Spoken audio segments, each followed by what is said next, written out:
صورت میں اللہ تعالیٰ نے ایک اہم مضمون یہ بھی بیان کیا کہ توبہ کا دروازہ موت تک کے لیے کھلا ہوا ہے۔ قل یا عبادی الذین اسرفوا علی انفسہم لا تقنطوا من رحمت اللہ، اے وہ لوگوں جو اپنے نفس پر زیادتی کر چکے ہو، گناہ نہیں، گناہ سے بھی بڑھ کر چیز، بہت زیادہ گناہ کر کے اپنے نفس کو ہلاک کر دیا ہے، تو اللہ فرماتے ہیں لا تقنطوا من رحمت اللہ، اللہ کی رحمت سے نا امید مت ہو۔ کیا مطلب کہ گناہ کر کے اگر ہم تھک گئے ہیں تو نا امید نہ ہو، ابھی بھی اللہ ہمیں جنت میں لے جائے گا، یہ مطلب نہیں ہے۔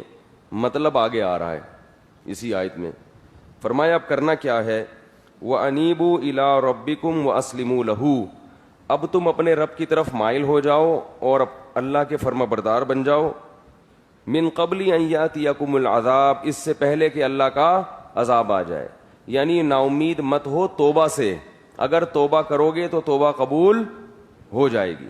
لوگ کیا کرتے ہیں کہ گناہ ہو رہے ہیں، کوئی بات نہیں، اللہ کیا ہے، بخشنے والا ہے، مہربان ہے، اللہ نے کہا کہ نا امید مت ہو، تو ایسے لوگوں کو اللہ نے نا امید کیا ہے، جو توبہ کرنے کے لیے آمادہ نہیں ہے، توبہ کا ارادہ نہیں رکھتے۔ امید ان لوگوں کے لیے ہے جو توبہ کرنا چاہتے ہیں، اور توبہ نام ہے آئندہ کے لیے عزم کرنا کہ آئندہ میں یہ گناہ نہیں کروں گا۔ فرمایا انیبوا الی ربکم واتبعوا احسن ما انزل الیکم من ربکم، اور اتباع شروع کر دو اس کتاب کی، اس کے اچھے اچھے احکام کی جو تمہارے رب کی طرف سے تم پر نازل کیا گیا ہے، یعنی اب تک جو ہوا ہو گیا، آئندہ کے لیے اللہ نے جو احکام قرآن مجید میں دیے ہیں ان کی اتباع کرنا شروع کر دو۔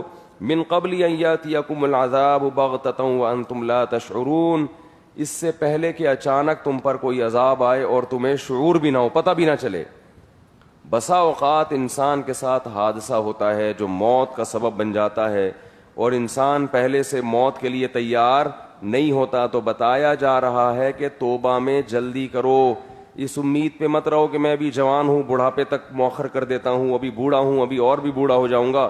تو اللہ فرما رہے ہیں کہ عذاب آتے ٹائم نہیں لگتا اور پتہ بھی نہیں چلے گا، اور فرمائیں کہ جب عذاب آئے گا یا موت کا وقت آئے گا تو پھر کیا کنڈیشن ہوگی تمہاری، اس کو بیان کیا ہے۔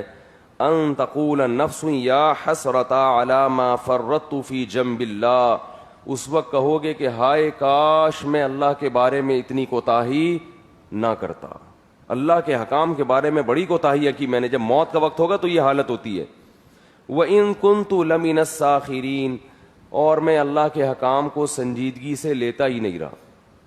اللہ نے حکم دیا نا سود سے بچو، داڑھی رکھو، نماز قائم کرو، والدین کی اطاعت کرو، رشتہ داری جوڑو، ان حکام کو ہم سیریس بولو بھائی لیتے ہی نہیں، پڑھ لیں گے، کر لیں گے، ہو جائے گا، بس یہ چلتا رہتا ہے حساب کتاب۔ تو وَإِن كُنتُ لَمِنَ السَّاخِرِينَ، موت کے وقت کہو گے کہ میں ان حکام کو سنجیدگی سے لیتا ہی نہیں رہا۔ او تقولا، فرمایا پھر پتہ ہے کیا کہو گے، پہلا جملہ تو یہ ہوگا کہ کاش میں نیک بن جاتا، اور کاش میں سیدھے راستے پہ چلتا، اور میں اللہ کے حکام کو سنجیدگی سے لیتا۔ سنتے تھے علماء سے، سنتے تھے ایسا بھی ہوتا ہے، اچھا ہوتا ہے، کوئی نماز پڑھ لے تو ثواب ملتا ہے، نہیں پڑھے تو گناہ کا خطرہ ہوتا ہے، سنتے تھے، مگر اس کو سیریس بولو بھائی نہیں لیا۔ فرمائے دوسرا جملہ کیا نکلے گا، لو ان اللہ ہدانی لکنت من المتقین، اگر اللہ مجھے سیدھے راستے پہ چلا دیتا تو پرہیزگار بن جاتا، اللہ نے تو چلایا ہی نہیں۔ یہ قصور کس کا ہے معاذ اللہ، کس کا قصور ہے؟ جب پریشان ہوتا ہے نا آدمی تو اپنا جرم تسلیم کرنا آسان نہیں ہوتا، دوسرے پہ ڈالو۔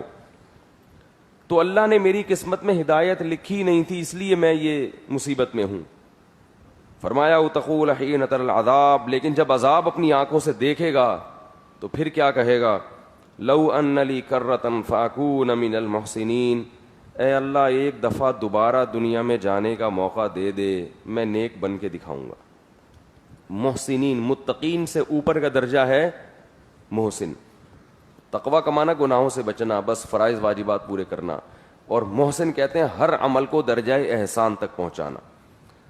اے اللہ ایک دفعہ مہلت دے دے، صرف متقین ہی بن کے دکھاؤں گا، بلکہ ہر چیز میں درجہ احسان تک پہنچوں گا۔ تہجد ہوگی تو ہوتی چلی جائے گی، تلاوت ہوگی تو ہوتی چلی جائے گی، صدقات و خیرات تو کرتا ہی چلا جاؤں گا۔ اللہ تعالیٰ فرماتے ہیں بلا قد جات کا آیاتی فکذبت بہا واستکبرتا، فرمایا تیرے پاس میری نشانیاں آتی رہیں تو ان کا انکار کرتا رہا، تکبر کرتا رہا. وَكُنْتَ مِنَ الْكَافِرِينَ وَيَوْمَ الْقِيَامَةِ تَرَى الَّذِينَ كَذَبُوا عَلَى اللَّهِ وُجُوهُهُمْ مُسْوَدَّةٌ. فرمایا ان کے چہرے قیامت کے دن سیاہ ہوں گے، سیاہ، دوبارہ مہلت نہیں ملتی.